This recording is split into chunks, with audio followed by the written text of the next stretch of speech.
All right, guys, so in this question is very simple. There's a lot of tricks you can do to get this answer correct. Now the question says, which graph best represents the solution set of negative 4x less than or equal to 6y minus 54? So right now we're only working with this right now.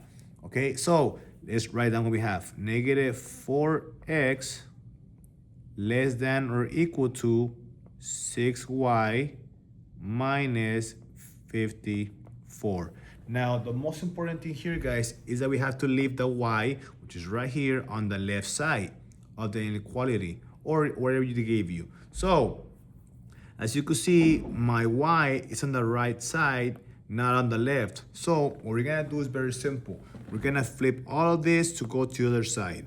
Okay, so now it's gonna look like this. So, now we have, let me write this down to the other side now. So, we have 6y minus 54. Now, as you can see, guys, we have the inequality open up to 6y. So we don't copy the same, we open it to the other side now. And we have minus negative 4x. Now, you see the tricks come in. Okay, so in the tricks, guys, it's very simple. So all you gotta do, guys, is worry about the y. Okay, so here's a trick. Is the y already on the left side? Which it is, yes, right? Is it positive? As you can see, my y is positive. So don't worry about nothing, guys. Don't do nothing. Why? Because they graphed it for you. So all you gotta do is just copy the y and copy the sign. There it is. Now, whenever, guys, this is very important.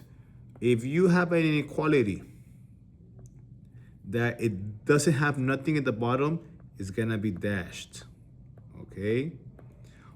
How does it look like? Like this, okay? But when it has a line under, that means it's gonna be a solid line. So very simple, you look at the answers here, you could already take out two answers, right? Because my question has a dash, it has a line under, it cannot be dashed, it has to be solid. So automatically, guys, just by knowing those, you could already take out two answers. You could already take out H and you could already take out G. There it is. Why? Because the question has a line and under in the inequality. Now, this is the other question. How do you know what part to shade, the top or bottom? Okay, very simple. If you understand this, it says y is greater than. So that means it has to be the greater part of the line. Now, this is another trick I show my students. So look at this right here. We said we shade the top, right? Well, if you don't know, if you don't understand that, very simple. Can you write top with that sign? Look. Yes, you can. So here the answer is F. Now, Mr. Gomez, what if it was the other side? Well, can you write the word top? No, you can't. See, you can't. So in those cases, whenever you have this inequality, don't shade the top part, shade the bottom part, okay? If it was this way, same thing, shade the bottom part if it's the inequality.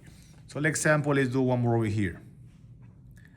In this case, very simple, guys. They're telling you everything, right? Why? Because the y is already on the left side and it's positive. So just focus on the sign, okay?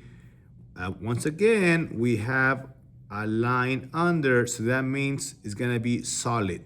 So not dashed, not dashed. Now, remember, less than, so it's gonna be in the bottom. If you don't understand that, just do this. Can you write top? Nope, you can't. Can you write top? No, you can't. So you shade the bottom part. This is top, this is bottom, so the answer is C.